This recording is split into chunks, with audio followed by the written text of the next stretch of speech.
Four Russian journalists were sentenced to more than 5 years in prison after being convicted by a Russian court of extremism for working with the late opposition leader Alexei Navalny. It is the latest in an unrelenting crackdown on dissent in Vladimir Putin's Russia. NBC's Hala Virani is following this story for us. Hala, all four deny the charges, we should say. They say they were just doing their jobs, that they are journalists. But what more can you tell us? Yes, that's exactly right, Chris. The four Russian journalists, it was a closed-door trial. They were convicted, as you mentioned, of extremism and sentenced each to 5.5 years behind bars. Some of the journalists, two of the four, were working for an organization linked to Alexei Navalny, of course, and you see them there in that glass box in a Russian courtroom. These scenes have become familiar over the last few years, and especially since Russia's invasion of Ukraine in 2022, where the crackdown on dissent has certainly picked up in Russia. And some of these journalists, at least two of the four, worked for an organization linked to Alexei Navalny, who died in detention after having returned from exile several years ago, the most prominent Vladimir Putin opponent and critic. And he, of course, died in detention.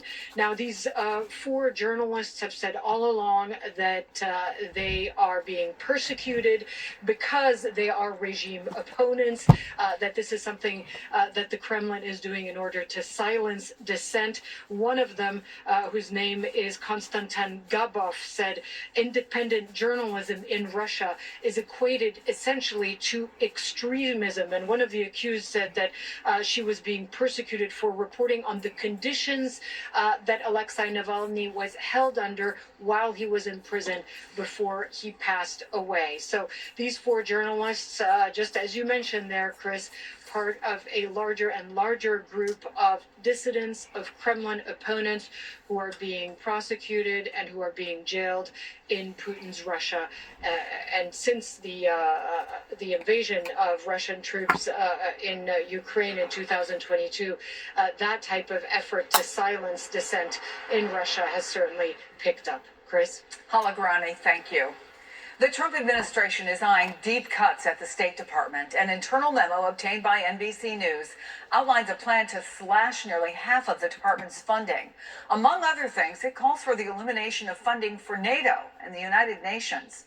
The top Democrat on the Senate Foreign Relations Committee, New Hampshire's Gene... I want to stop right there and basically talk about what they're talking about regarding over there in Russia with them reporters getting 5.5 years, which I think is absolutely awful. But I do want to make reference to the fact of how that they are over there, that that if I would have been in another country, regardless whether it was Russia or wherever, and I would have tried to have done what I done as far as exposing a different view of the truth in regards towards Mount Carmel, Waco, Texas, or the Oklahoma bombing, I know for a fact that I would have went to jail and probably disappeared indefinitely, or they would have had me killed. So I just wanted to clarify the significance in living in a free, fair, open democracy. That is the advantages that we have over here in America and other democracies that other people don't have in other countries, because if they do, they know that there's going to be dire consequences to bear, which I think it's very, very unfair to the citizens of various oligarch type authoritarian countries like that. I think it's very unfair, and I think it's unhumane in the fact that so many people are living under the fear factor of knowing that if they daresomely speak up, even though it may be the truth, similar towards what I've done in journalist investigation towards going out west, you're going to suffer severely for that in these other countries. So don't never ever take advantage of the country that you're living in right now, because I guarantee you, even me making all these videos like I'm making right now and putting it on social media, there is a limit to freedom of speech.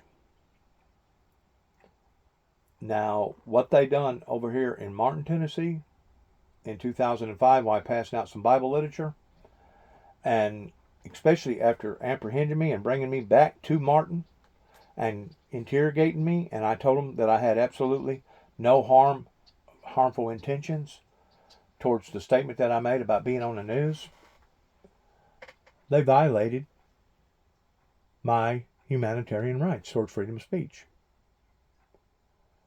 Just like whenever I was up in Calvert City, Benton, Grand Rivers, passing out information that there was going to be major electrical disturbances, and trying to forewarn those people, give them a heads up in what God had shown me that was going to occur.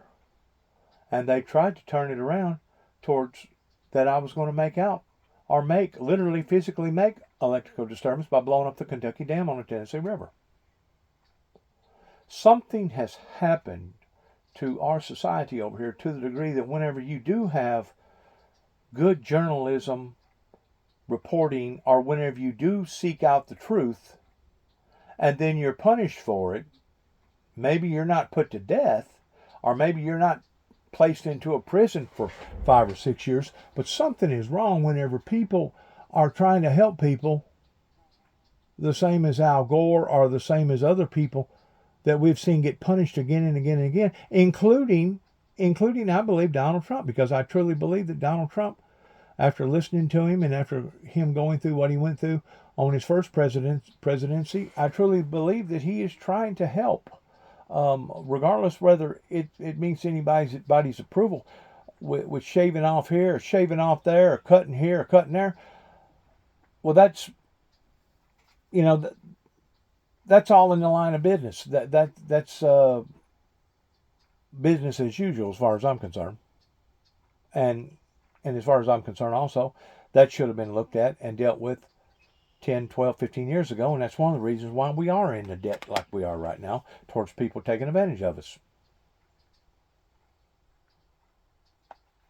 I want to show some things here in correspondence to a little time frame that maybe people are interested in, and maybe they're not. And if they're not, that's fine too. I pretty well done said what I said there. This is a picture of me, basically, whenever the second year after moving to Jackson, Tennessee. This would be September 11th, 1995. Basically the first good toolbox that I got after being there for approximately 10 years. I wound up trading that toolbox for a bigger toolbox, which was a NASCAR War Wagon toolbox. This was in 95. This is a lady that I knowed in Milan, Tennessee, that was married to Orlando Smith. Her name was Sissy.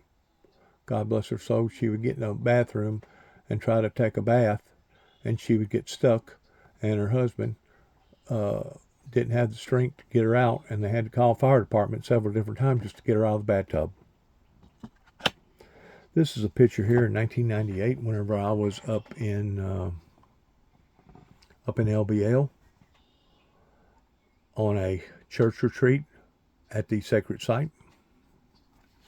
This is a picture here of my third and fourth marriage with the same wife, Shirley K. Jackson. This was after we got married at the mayor's office in Jackson, Tennessee. And here's a stamp here to prove it, to verify it, that we did get married on September 11th, 1998. This was in the fall, and this was March the 22nd on my birthday. This was spring. This was fall on the same year. This here is a picture of my dad's property in correspondence to his mother's house that burnt. I was already working for collision specialists. I think this was somewhere also around the year 1997 or 98. And you can see right there a picture of a statue, which was Jesus right there, that I actually had while I was living in Milan, Tennessee, on Gann Road. Here's a picture of my dad, him and Edna. That would have been his second love after my mother. Here he is again. He done already clamped down and got him looked like about a 6-point buck, maybe a little more. This is a picture here of the old homestead place where I was raised up at. This is the backside pointing towards the grain bins. The grain bins we actually purchased after 1976 whenever my brother got killed. I think it was in 77 or 78 was whenever they built those grain bins. And basically they've only been filled up partially twice, maybe 3 times, etc. Basically, the insurance money that my dad got from my brother's death while he working at Goodyear gave him enough money or an insight towards borrowing enough money towards putting the grain bins up. Once more, this is basically the front porch. My dad and mom's bedroom would be right here, and our bedroom would be more over here. Here's another picture of it from another angle. This here was Ed Enos and his wife, which would have been my grandmother's sister. And then Ed White and Cheryl purchased this for a while and had a milk barn put right there and was milking a bunch of cows in the mid to late 70s, basically when my brother got killed in 76. This was the house that I was telling people about that evil ruled in, pertaining to wickedness that went on in the house in our raisings. And somebody had rented out the house, an old man with 2 kids, and the old man developed the same demonic spirit that basically my dad had, but rather than the children putting up with it, they ended the old man's life by catching the house on fire and locking all the doors and making sure that he died along with the house burning up, which was a gruesome way of dealing with things. This is also a picture of the same house right there from another angle. This is the same house here. It just goes to show you that evil spirits become territorial. And I still believe that that's one reason why the Wiccans, less than a quarter of a mile away from here, is the reason why that they set up camp at this particular area. You know, maybe it's where the 33rd parallel begins and ends. Maybe it's the cross generations of where certain elements come together. I don't know. But I just know that there was horrible things that went on that particular property that at one time used to belong to Dennis Harrison, which would be Rex Harrison's brother. I don't think he's still living, but he may be. I don't know. This is another picture of my dad and his girlfriend, Edna. This is a picture here of my brother Danny on a 3-wheeler, big red. And I, for the likes of me, have looked and looked and looked, and I can't recognize who it is in behind them. I have no idea who that was. So there you go there. This is now another picture of Dad's house that burnt. It's Dell's house. And once more, you can see the statue of Jesus, which would be right here in this area right here. There's Dad sitting there. This is another picture of Dad and Miss Edna. Miss Edna's no longer with us. Dad's no longer with us. Occasionally, I do call Edna's son up in Marion, Illinois, and talk to them from time to time. They're still doing all right. This is a picture here of Sidonia Baptist Church. And I got to looking, and I was trying to think, what kind of occasion was that went on in Sidonia Baptist Church at that time? And good grief, it was stamped June 1999 of that particular moment in time whenever they was having some sort of shindig up here in Sidonia. So I'm glad that I got that in correspondence with the time frame. This is a picture here in 2003 after my fourth marriage, marrying Miss Shirley K. Jackson after the third marriage, living on Juneau Barkington Road in Lexington. And I'm sure that was Michael's, her son's, one of his kids. This was a picture here while we lived on Juneau Barkington Road. I had my own shop there, a 2-bay shop. This would have probably been in 92, I'm thinking. Maybe 93. I was still working for Jerry Smith's Body Shop at the time in Milan, Tennessee. And there was the same car, just in a different shop.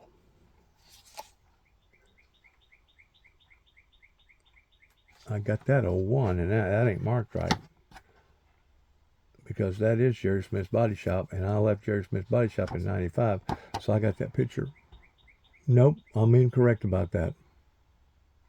This is Collision Specialist Shop, and it is not the same car. I thought it was, but it is not. This car here is an Oldsmobile, the one that I bought, tore up, and repaired. The date is correct. This would have been along about 92, 93 right here. But the date is correct here, and it being 3/13/01, because this is Jerry Smith's Body Shop before he converted over to his newer body shop. This is a picture of me here after Miss Jackson and I got married the first time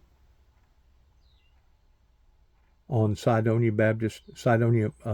Sharon Highway 89 Road in front of Victory Baptist Church. This is a picture taken at a hotel in Paducah, Kentucky. And I forgot the name of the hotel now, that I think they bulldozed it down and put something else in its place. This was along about the same time frame, but this picture here was taken on Gann Road. Here's another picture of Miss Jackson and me on Gann Road. Here's another picture. I'm thinking this was at Gann Road, on Gann Road. I'm thinking it was at my house, but it could have been at our neighbor's house. I think, if I'm not mistaken, that was along about New Year's Eve night, 1993. Here's another picture along about in that same time frame, whenever I was painting a hood on a Mustang on Gann Road. Here's a picture here of the house that my uncle had rented out down in Florida.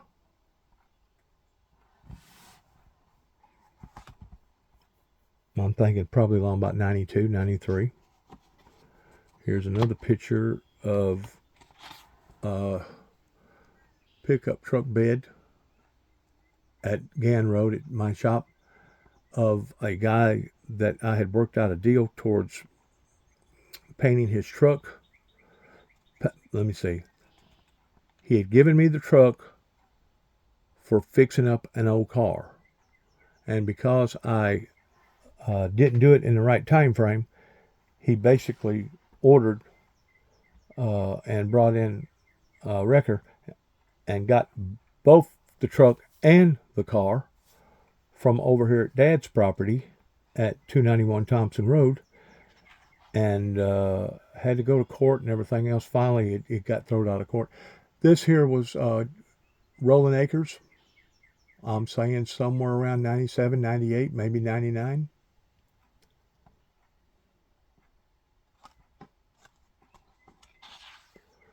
This is Juneau Bargington Road. See my dog I got right there? Black lab. Here's another picture of a black lab. Here's another picture of a little bitty old rusty looking dog that was ours. That I think I rescued him. This is a winter picture of the same property. I built that deck and that screened in deck myself. Me and Shirley did. This is Juneau Bargington Road here. And there's Caitlin and Mikey, Michael's son and daughter. Haven't seen them since. This is a picture here that was taken at Shirley Jackson's sister's house, Donna. And I forgot her last name. She was naturally a Bashir's.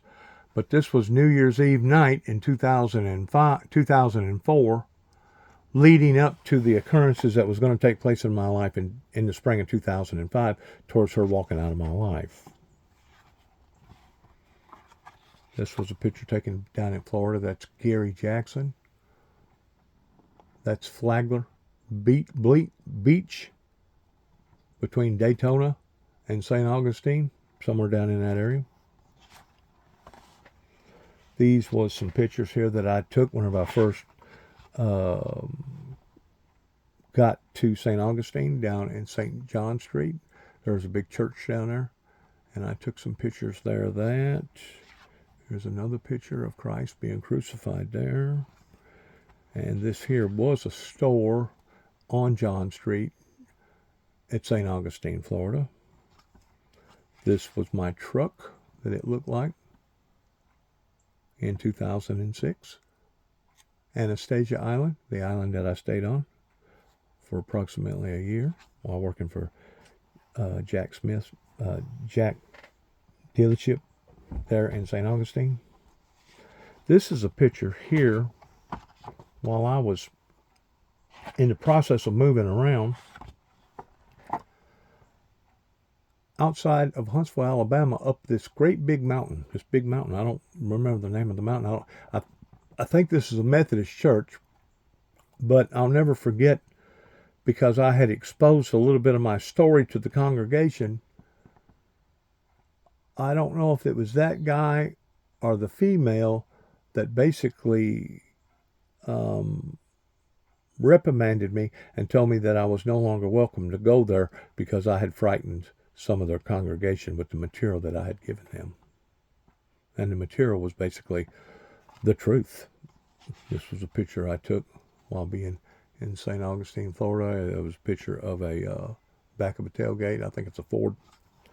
This is a picture in 2009 while I was out in Oklahoma City, Oklahoma. The first time whenever they planted a bomb in the back of my truck and exploded it right there.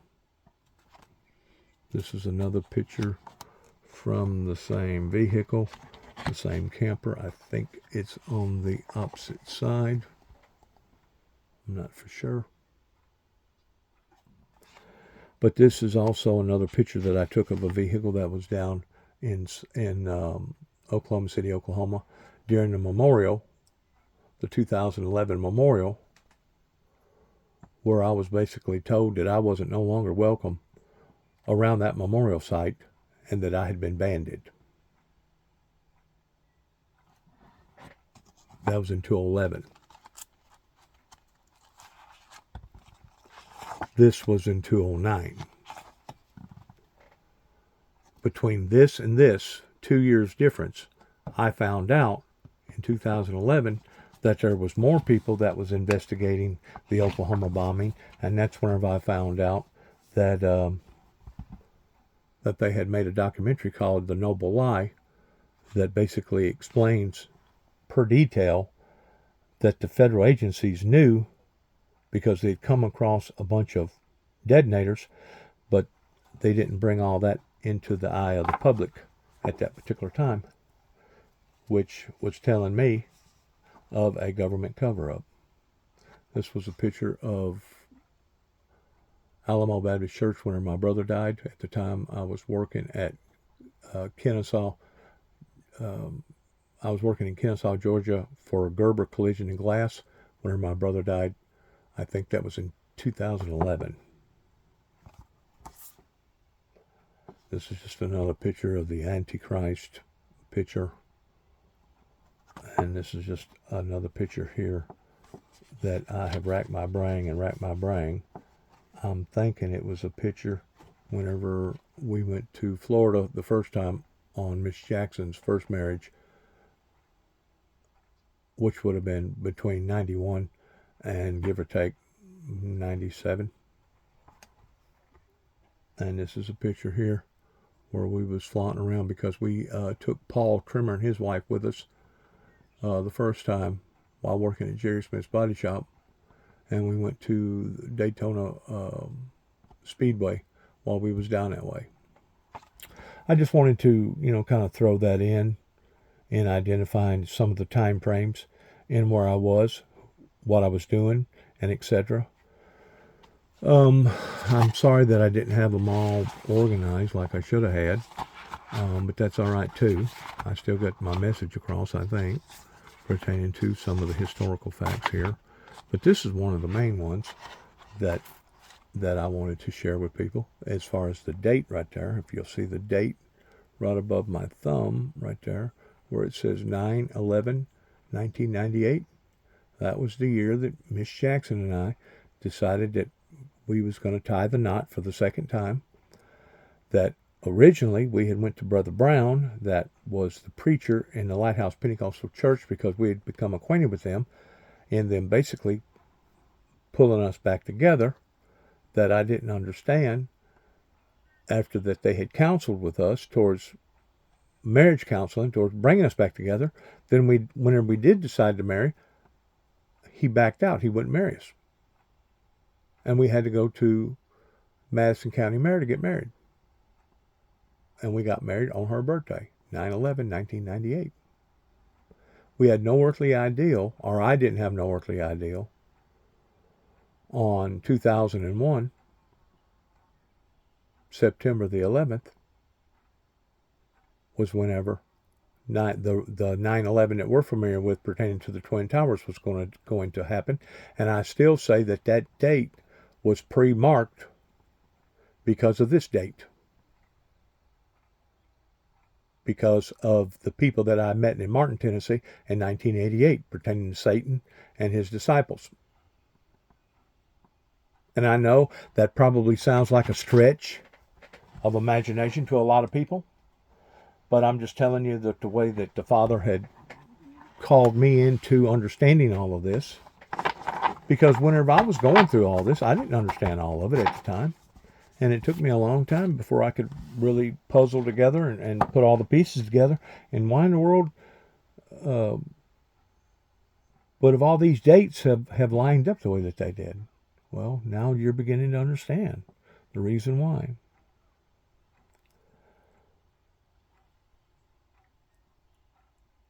There has been so much that has occurred in the past 30 plus years since 1988, whenever 9 tapes circulated to the White House pertaining to my testimony.